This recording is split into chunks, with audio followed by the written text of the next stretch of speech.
Nous sommes sur l'AD1 dans l'arrondissement de Château-Thierry en présence de Monsieur Pierre Bel, préfet de l'Aisne. Monsieur Bel, bonjour. Pourquoi le préfet multiplie les contrôles? Écoutez, parce que les chiffres de l'insécurité routière sont mauvais depuis le début de l'année. Je les répète, 33 tués sur 7 mois. On en rajoutera 2 en plus pour le mois d'août. Il faut attendre le décompte définitif dans quelques jours.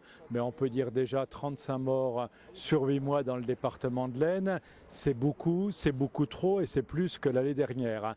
On constate également une augmentation, j'arrondis, de 18% des accidents et des blessés, et c'est donc des familles endeuillées, des personnes qui sont marquées dans leur corps et sans doute dans leur esprit pour le restant de leur vie.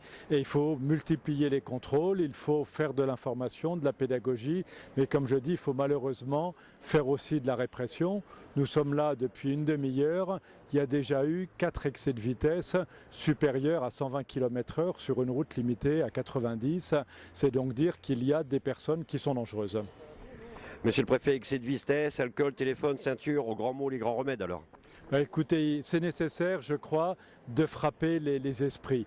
Nous essayons, policiers et gendarmes, de faire des contrôles discriminants. Nous arrêtons des véhicules pour vérifier que les papiers sont en règle et puis pour en profiter surtout pour passer le message de rouler cool, de rouler en sécurité pour soi, pour ses passagers, sur ses usagers et sur d'autres utilisateurs de la route. Mais il y a une fraction d'automobilistes qui sont soit dangereux, soit inconscients, et ceux-là, effectivement, les forces de l'ordre ont des consignes strictes, on ne laisse rien passer, on verbalise et on défère au procureur de la République les cas qui relèvent de l'autorité judiciaire. Les contrôles permettent aussi de neutraliser les fortes têtes de la route par des retraits ou suspensions, voire immobilisation du véhicule, il est bon de le rappeler.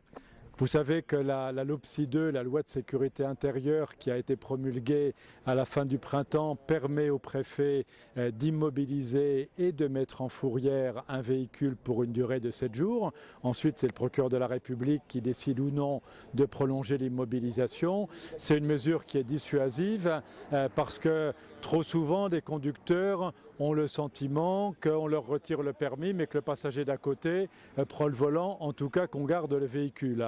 Là, les personnes se retrouvent à pied et je peux vous dire que ça les frappe beaucoup. Nous avons encore fait une immobilisation de véhicules dimanche. Je peux vous dire que toucher au portefeuille ou toucher au véhicule, c'est très persuasif. Monsieur le préfet, on médiatise énormément, mais comment bien faire passer le message? Parce que, comme vous disiez très justement, une demi-heure, déjà 4 excès de vitesse, c'est énorme. Écoutez, je crois que c'est à chacun, dans son environnement familial, dans son environnement professionnel ou amical, de passer le message. Autour de soi, on sait qu'il y a des gens qui roulent vite. On peut monter dans un véhicule et voir un conducteur qui est imprudent.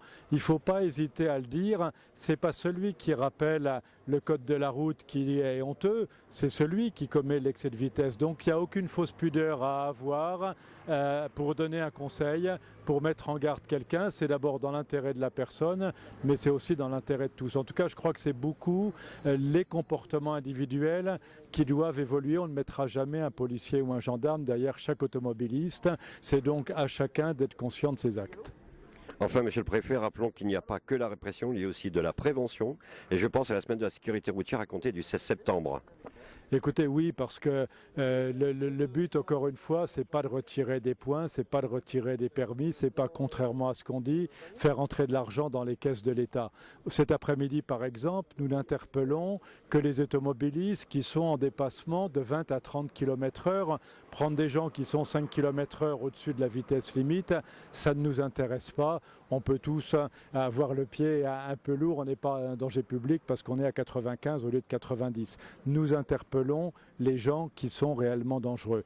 Mais la prévention, c'est important. Nous aurons les journées de la sécurité intérieure, une édition sur 2 lieux, comme l'année dernière, Saint-Quentin et Soissons, pour que le plus grand nombre puisse découvrir les stands, voir les animations, voir les matériels utilisés par les forces de l'ordre et par les associations.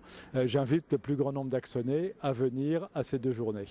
Donc les 2 journées de la sécurité intérieure, donc le 8 octobre, et à partir du 16 septembre, la semaine de la sécurité routière. La semaine qui est une période plus intense avec toute une série d'actions, d'animations, d'informations. Et là, on est totalement dans une logique de prévention.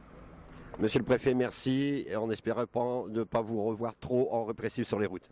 Écoutez, je le fais parce que c'est nécessaire, parce qu'il faut épauler les forces de l'ordre. Ce n'est pas un travail agréable, vous savez, de verbaliser, mais c'est indispensable. Je serai là autant qu'il le faudra. Il faut à tout prix, cette année comme l'année dernière, qu'on ait une fin d'année avec de meilleurs chiffres, avec une moindre mortalité sur la route. Merci, monsieur le préfet. Compris.